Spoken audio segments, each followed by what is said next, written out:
हर किसी की school trip से जुड़ी कुछ ना कुछ यादें तो होती ही हैं, है ना? लेकिन सोचिए, कुछ यादें ऐसी भी होती हैं जिन्हें भुला देना ही सबसे अच्छा होता है। आज हम एक ऐसी ही स्कूल ट्रिप की कहानी सुनाने वाले हैं, जहां कुछ दोस्तों का मजाक मस्ती वाला एडवेंचर एक ऐसे भयानक सपने में बदल गया जिससे वो फिर कभी जाग नहीं पाए। तो चलिए जानते हैं जंगल की उस झील का खौफनाक राज। देखिए, हर पुरानी जगह की अपनी कुछ कहानियां होती हैं, है ना?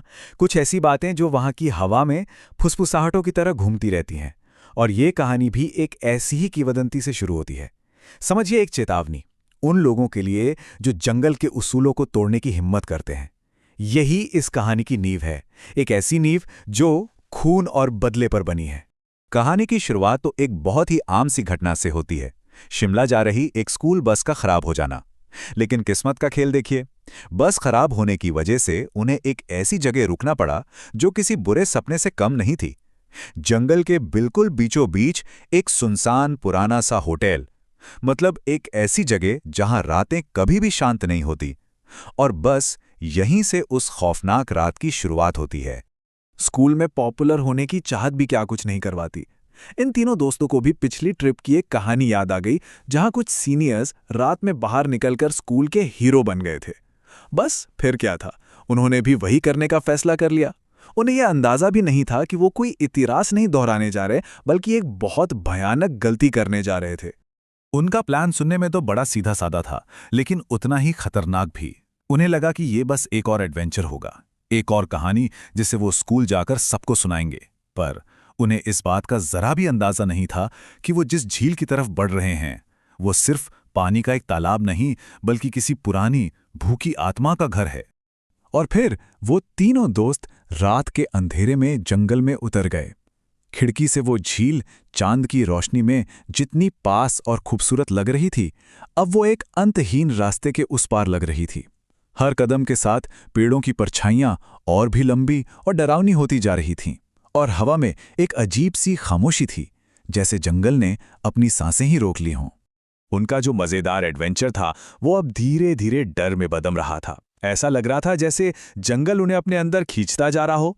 1 घंटा बीत गया, फोन में सिग्नल तक नहीं थे। उन्होंने फैसला किया कि अब वापस चलते हैं। लेकिन जैसे ही वो पीछे मुड़े, रोहन वहां था ही नहीं। वहां था तो सिर्फ घना अंधेरा और एक खौफनाक सन्नाटा। घबराहट में उनकी चीखें जंगल में गूंजने लगीं, रोहन रोहन, लेकिन जवाब में सिर्फ खामोशी लौट रही थी। और तभी उन्हें पास की झाड़ियों से किसी के भागने की आवाज आई। बस इसी उम्मीद में कि ये रोहन ही होगा, वो बिना कुछ सोचे समझे उस आवाज के पीछे भागने लगे, जंगल के और भी गहरे अंधेरे में। कुछ दूर तक पीछा करने के बाद भागने की आवाज बंद हो गई, पर उसकी जगह एक और अजीब आवाज आने लगी, कुछ खोदने की। उन्होंने धीरे से झाड़ियों के पीछे से झांककर देखा तो रोहन अपने हाथों से जमीन में गड्ढा खोद रहा था। लेकिन उसे देखकर ऐसा लग ही नहीं रहा था कि वो उनका दोस्त रोहन है। उसकी हरकतों में कुछ तो ऐसा था जो इंसानी नहीं था। और फिर आता है कहानी का वो पल जहां डर हकीकत में बदल जाता है।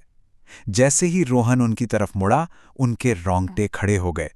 उसकी आंखों में वो सफेदी वाला हिस्सा था ही नहीं, वो पूरी तरह से काली थीं, जैसे 2 गहरे बिना तल के गड्ढे हों। अमन ने थोड़ी हिम्मत करके अपने दोस्त के पास जाने की कोशिश की, लेकिन जो जवाब उसे मिला वो किसी इंसान का नहीं था। रोहन एक अजीब गैर इंसानी आवाज में चीखा और अमन को इतनी जोर से धक्का दिया कि वो कई फुट दूर जाकर गिरा। अब ये बात बिल्कुल साफ हो चुकी थी, रोहन के शरीर में अब कोई और था, कोई बहुत पुरानी और ताकतवर चीज। और ठीक जैसे वो चीज आई थी, वो चली भी गई।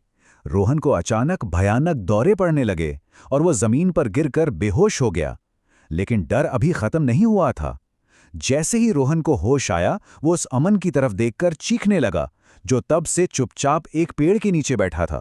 वो शैतानी चीज अब एक नए शरीर में घुस चुकी थी। अमन ने अपना सिर उठाया और उसकी आंखें भी बिल्कुल वैसी ही पूरी तरह से काली थीं। इससे पहले कि आयुष और रोहन कुछ समझ पाते, अमन उठा और जंगल के और भी गहरे अंधेरे में भागने लगा।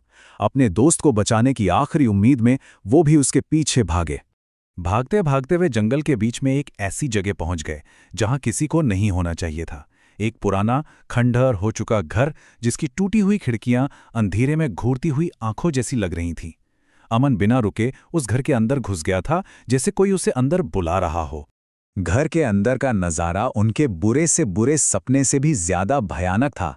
अमन बेहोश था, लेकिन जमीन पर नहीं, वो हवा में तैर रहा था और उसके ऊपर झुकी हुई थी एक भयानक बूढ़ी औरत जिसकी त्वचा ढीली पड़ चुकी थी, बाल बिखरे हुए थे और आंखें रोहन और अमन की तरह ही बिल्कुल काली थीं। ये उस जंगल की आत्मा थी और वो अपना शिकार कर रही थी। उस चुड़ैल ने जैसे ही उन्हें देखा, उसकी काली आंखों में एक भयानक चमक आ गई। आयुष और रोहन का तो मानो खून ही जम गया।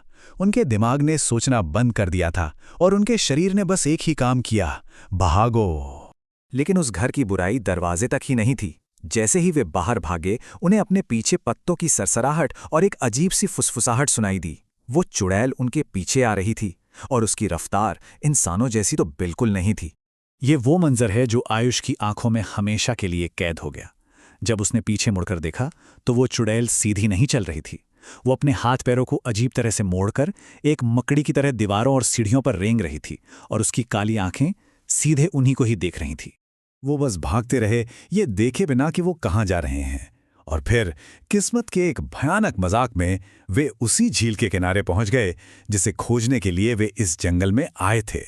उनका एडवेंचर अपने आखिरी और सबसे भयानक पड़ाव पर पहुंच चुका था।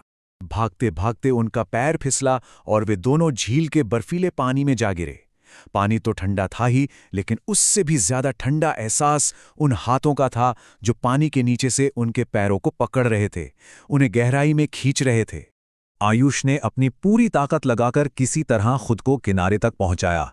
वो बुरी तरह हाँप रहा था, लेकिन जब उसने पीछे मुड़कर देखा तो उसकी सांसें हमेशा के लिए रुक गईं। वो बस बेबसी से अपने दोस्त रोहन को झील के अंधेरे पानी में समाते हुए देख सका। ये सदमा उसकी सहनशक्ति से बाहर था और वो वहीं बेहोश हो गया। जब आयुष की आंख खुली तो वो अपने होटल के बिस्तर पर था। एक पल के लिए उसे लगा कि शायद ये सब एक बहुत बुरा सपना था, लेकिन फिर उसने खिड़की के बाहर पुलिस की गाड़ियों की नीली लाल बत्तियां देखीं और कमरे के फर्श पर सफ़ेद चादरों में लिपटे दो शरीर। ये कोई सपना नहीं था, ये हकीकत थी। उस रात की पूरी कहानी, सारा डर, सारा दर्द बस एक नंबर में सिमट कर रह गया।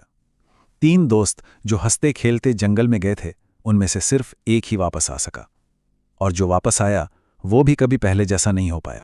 पुलिस के लिए तो ये एक अनसुलझा मामला था, लेकिन वहां के रहने वाले लोग सच्चाई जानते थे। उन्होंने उस बूढ़ी औरत की कहानी सुनाई जिसे दशकों पहले गांव वालों ने मारकर उसी झील में फेंक दिया था। वे कहते हैं कि उसकी आत्मा आज भी उस जंगल और झील में भटकती है, अपने साथ हुए अन्याय का बदला लेने के लिए हर उस अजनबी से जो उसके इलाके में घुसने की हिम्मत करता है। और यह हमें इस कहानी के आखिरी डरावने सवाल पर लाकर छोड़ देता है। अगर उन दोस्तों ने उस स्थानीय किंवदंती पर यकीन किया होता तो क्या आज वे जिंदा होते?